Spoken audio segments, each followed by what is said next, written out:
Good morning, class. Today's lesson, we're focusing on continuing learning about subclasses and superclasses. So previously we talked about the bank account class and the checking account class. Well, today we're going to be looking at the savings account class, which extends the bank account class, and also the money market class, which extends the savings account class. All right, so the savings account extends the bank account. So the bank account is the superclass identified here, with the savings account being the subclass.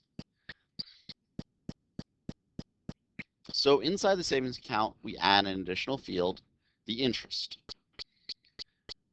We have a constructor which receives two parameters. One is the balance, one is the interest. We call our superconstructor sending it the balance, and then we initialize our interest. We have a toString method. We return the fact that it's a savings account. Then we call our superclass toString, and then we print off also the interest rate.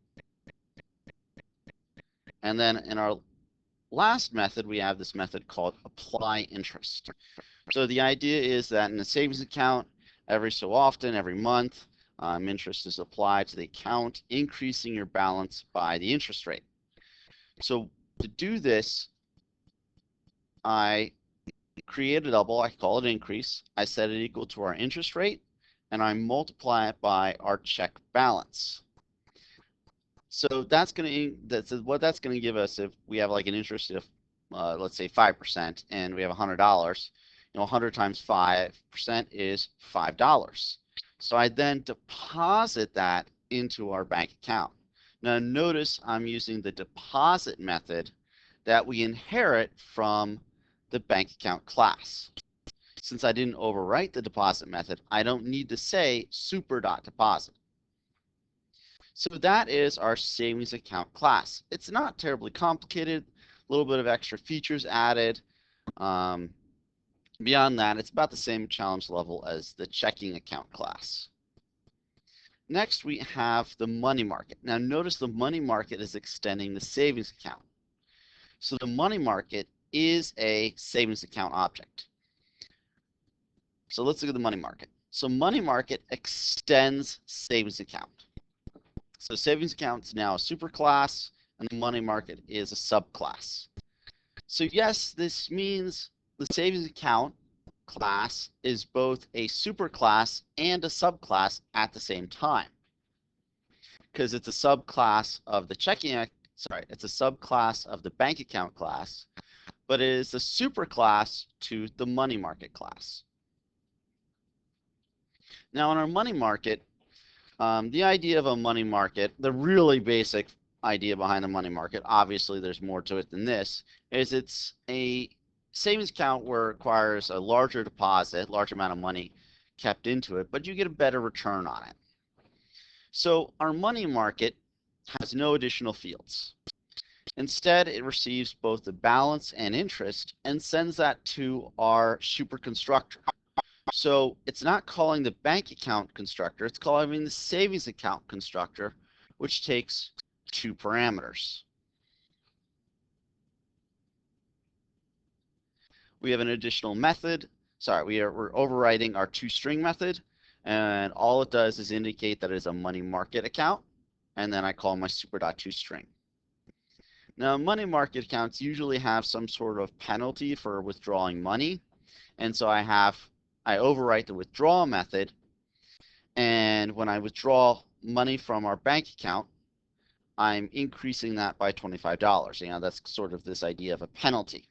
Again, this is not exactly how money market works, but you know what? It's okay for our example. Now, since I overwrote the withdraw method, I did have to call my super.withdraw method. So there we go. There is our money market account. Now let's look at our client. Our client's calling the bank account, using checking account objects, using savings account objects, and using money market objects. And I'm just using this client just to demonstrate everything's working as intended. So we got some bank accounts, checking accounts, and so forth. here, which we demonstrated previously. So let's look at the new stuff. So we're creating a savings account. I withdraw, I deposit, demonstrate it's working. I apply interest, again, demonstrate it's working. I create a money market. Now notice my savings account, I have a small interest rate. My money market account has a larger interest rate. Again, I'm just demonstrating money markets working as intended. So when I run it, this is what I end up with. So there's my savings account. You can see my balance, my interest rate. I withdraw 200, then deposit 400, print it out. I apply the interest rate. Again, the interest rate is 1%, so that's increasing my balance by $12. Here's my money market, and then I withdraw, and you can see it applied my $25 penalty as well from my withdrawal. Now, when I'm doing my toString, notice it's printing out, hey, it's a money market, it's a savings account, balanced interest rate. And the reason it prints off money market account and then savings account is because, remember, the money market toString method printed out the money market account and then called the super.toString. Well, the super.toString is the savings account toString method, which printed out savings account. So that's why our money market print statement works the way it does. And there we go. There's our next set of notes going a little bit more detail. It's a little bit more examples of some superclasses and subclasses.